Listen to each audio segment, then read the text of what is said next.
ఇది మీరు చంద్రబాబు నాయుడు గారికి ఇచ్చే స్ట్రైట్ వార్నింగ్ గా నేను తీసుకుంటున్నాను. రాజకీయాల్లో ఉండను. రాజకీయంలో పదవి ముఖ్యం, రాకపోతే మీ పరిస్థితి. Good bye to politics.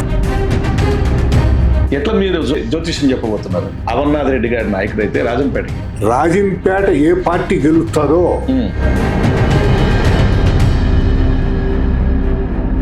డబ్బు పంచకపోతే ఓట్లేస్తారా? దండం పెడతా ఓటేమంట. జగన్మోహన్ రెడ్డి దేశానికి ప్రభుత్వ ఖజానా అప్పులు చేసి మరీ పంచాడు అన్నారు. 2000 కోట్లు. కమ్మల పార్టీ అయినటువంటి తెలుగుదేశంలో ఇమ్మడగలుగుతున్నారా?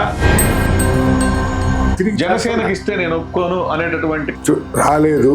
ఈ ఎలక్షన్ వరకు కష్టపడతాం. తెలుగుదేశంలో ఇమ్మడగలుగుతున్నారా? ఇమిడి రాబో